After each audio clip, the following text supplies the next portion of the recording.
সাথে। আমরা শহরে থাকি, আর এই সুযোগে এই হারামজাদা আমার ছোট ভাইটিকে সাথে নিয়ে কুকর্ম করে আমাদের ইমেজ নষ্ট করছে। আমরা চাই ওর শাস্তি হোক। হ্যাঁ, এতদিন শুধু তোমার নাম আর সুনাম শুনেছি, আজ তোমাকে দেখতে পেয়ে বড়ই খুশি হলাম। তোমার সাথে আমরা দুই ভাই একান্তে কিছু কথা বলতে চাই। বলুন। না না, এখানে না, আমাদের বাংলোতে। ঠিকই বলেছেন। আসলে এই এলাকার অভাবে সহজ সরল মানুষগুলো আমাকে মন প্রাণ দিয়ে ভালোবাসে, বিশ্বাস করে। ওই বিশ্বাসকে পুঁজি করে তুমি অনেক বড় হতে পারো। মানে সামনে সংসদ নির্বাচনে ভাইজানের পক্ষে কাজ করবে। জনগণকে একবার তুমি বলে দাও ভাইজান সেকেন্দার খানকে নির্বাচিত করতে। ভাইজান নির্বাচিত হলে তোমার কোনো অভাব অনটন থাকবে না। আমি আমার নিজের অভাব অনটন দূর করার জন্য কিছুই করতে চাই না। আমি চাই সুরমা নদীর উপর বাঁধ নির্মাণ করতে, যা আমাদের এলাকার মানুষের দীর্ঘ 25 বছরের স্বপ্ন। তাহলে এলাকার মানুষ জমিতে ফলাতে পারবে সোনালী ফসল, ঘরে ঘরে উঠবে গোলা ভরা ধান। গরিব দুঃখী মানুষের আশা, তোমার স্বপ্ন সবই পূরণ হবে। এই দীর্ঘ 25 বছরে জনগণ 5 বার ধোঁকা খেয়েছে। এবার আমরা সিদ্ধান্ত নিয়েছি, আগে বাঁধ, পরে ভোট। আরে জনগণের কথা বাদ দাও, নিজের কথা ভাবো। বলো কত টাকা পেলে তুমি আমাদের হয়ে কাজ করবে। শোনো, তোমাদের মতো মানুষরা নেতা হয় বলেই জনগণের ভাগ্য বদলায় না। মুসা, তুমি কিন্তু আপনি থেকে তুমি বলতে শুরু করেছো।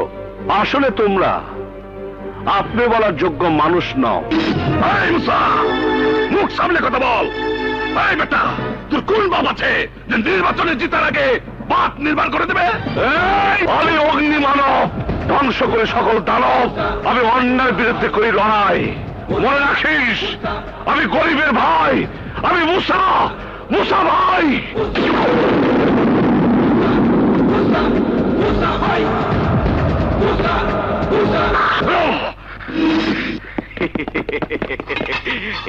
আপনারা এমন তাম্বু হইয়া রয়েছেন কেন?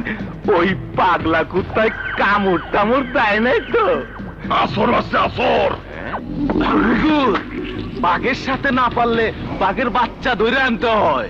ওই মুসার ঘরে কচি একটা বইন আছে, ঠিক যেন সদ্য ফোটা একটি গোলাপ ফুল। চম্পা, চামেলি, বকুল, 100টা ফুলের নামে ডাকলেও আমি তোমার সাথে কথা বলবো না।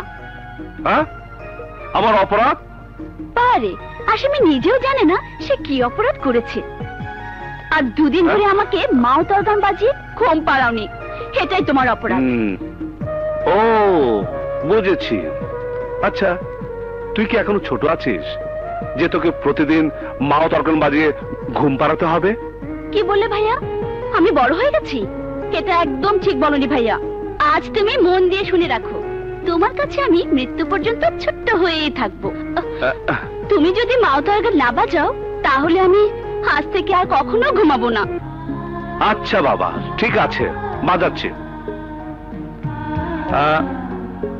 তুমি এবার শুয়ে পড়ো।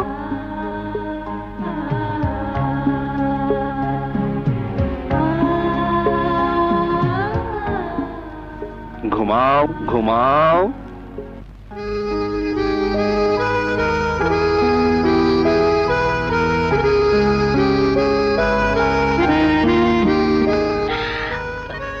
দেখো, তোমার মেয়েকে দেখো, এখনো মাউতার গান বাজিয়ে ঘুম পাড়িয়ে দিতে হয়। তোমার মেয়ের জন্য এমন ছেলে ঠিক করতে হবে যে মাউতার গান বাজিয়ে ওকে ঘুম পাড়াতে পারবে। শেষ পর্যন্ত আমাকে মাউতার গান বাজানো শিখতে হবে? শিখতে হবে না মানে? মা বাবাকে বলেছে যে আমাকে মাউতার গান বাজিয়ে ঘুম পাড়াতে পারবে তার সাথে আমার বিয়ে হবে। তাহলে যে আমাকে আবার প্রেমিকা খুঁজে বের করতে হবে?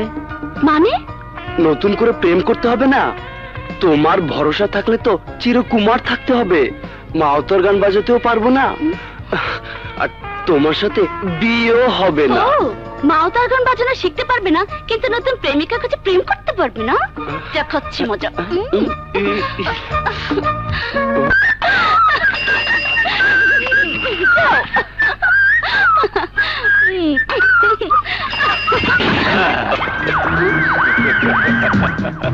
ফুলকলি, তরে আজ আব্বাস খান আর দিদার খানের বাংলোয় লইয়া যামু, চল।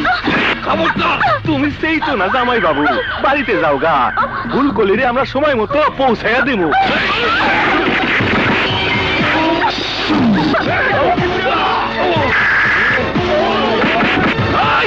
বকুলকে ছেড়ে দে বলছি।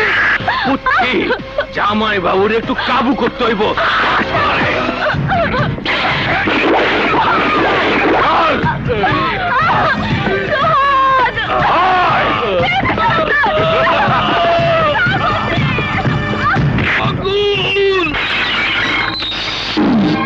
কি হয়েছে মা?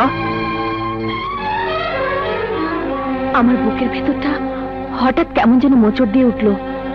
আমার বকুলের কোনো ক্ষতি? এই মোসার বোনের ক্ষতি করার সাহস কারণ নেই মা। বাবা, সুযোগ পেলে বাঘের বাচ্চাকেও শিয়ালে খায়। সে কখন থেকে বকুলকে কোথাও দেখছি না, তুই একটু খুঁজে দেখ না বাবা। ঠিক আছে মা, ঠিক আছে। মুসা ভাই, সোহাগ, কি হয়েছে তো? রমজান, রমজান আমাকে চুরি মেরে বকুলকে তুলে নিয়ে গেছে।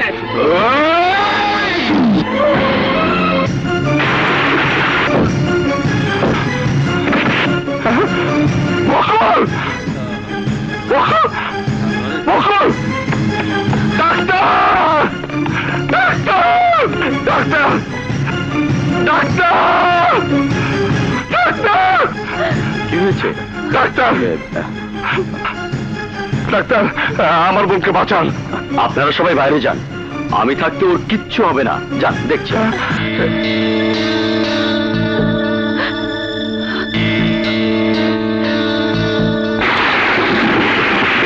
ডাক্তার, আমার বকুলের কি হয়েছে?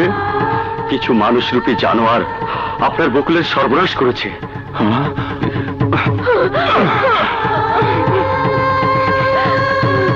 বকুল, বকুল, বল তোর সর্বনাশ কে করেছে?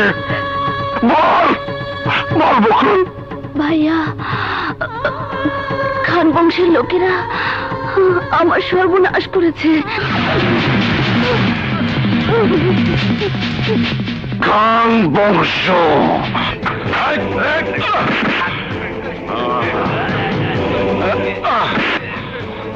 তোর প্রভুরা কই? আব্বাস খান, দিদার খান কই? ওরা আমার বোনের ইজ্জত দিয়েছে, আমি ওদের জীবন নিব, যেখানে থাকুক না কেন। 7 সমুদ্র 13 নদীর উপরে থাকলো খুঁজে বের করব। এখন যদি মেয়েটার জ্ঞান ফেরে তোমাদের কথা বলে দেয়, তাহলে তোমরা কেউ বাঁচবে না। আরে মনে করেন মরে গেছে। আরে শুধু মরলে হবে না, ডাক্তারকে দিয়ে মেডিকেল রিপোর্টটাও পাল্টে দিতে হবে। ডাক্তারকে বাগে আনতে পারবো তো? আমার কথা আমি বলেছি, ডাক্তারের কথা ডাক্তার বলবে।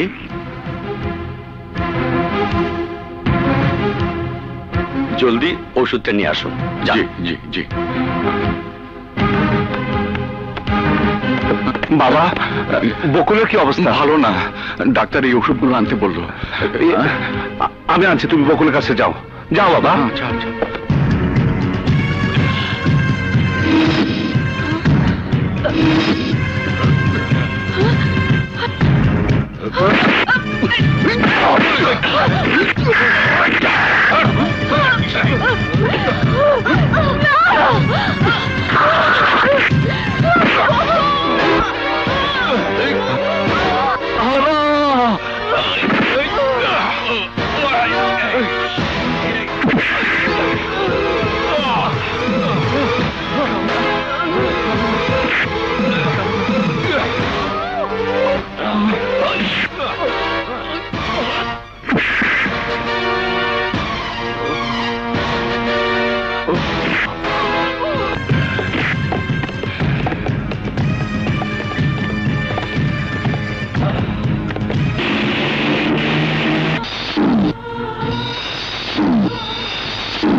বাবা, বাবা, মা, মা, বাবা,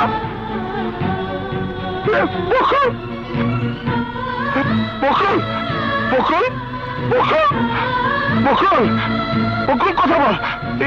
হ্যাঁ, ডাক্তার ডাক্তার আমার বকুল আমার মা বাবা ডাক্তার কি হয়েছে? ডাক্তার বকুল কথা বলছে না ডাক্তার আমার মা কথা বলছে না কেন আমার বকুল আমার বাবা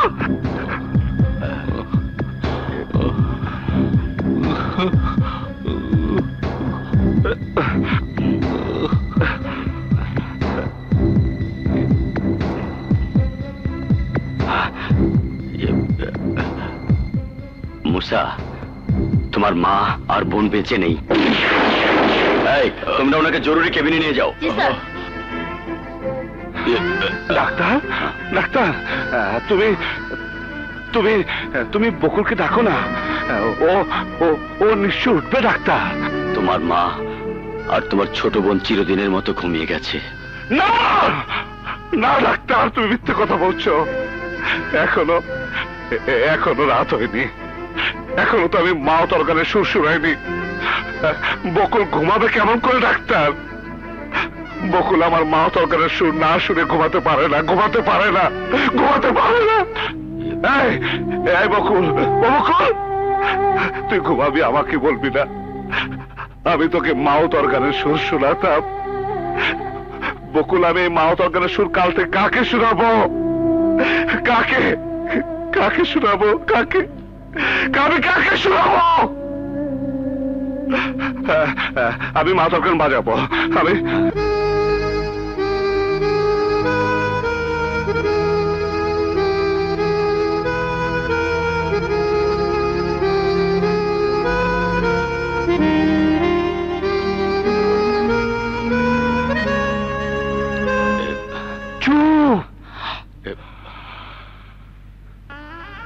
বকুল এই মাও তরকারের সুর আমি কাল থেকে কাকে শোনাবো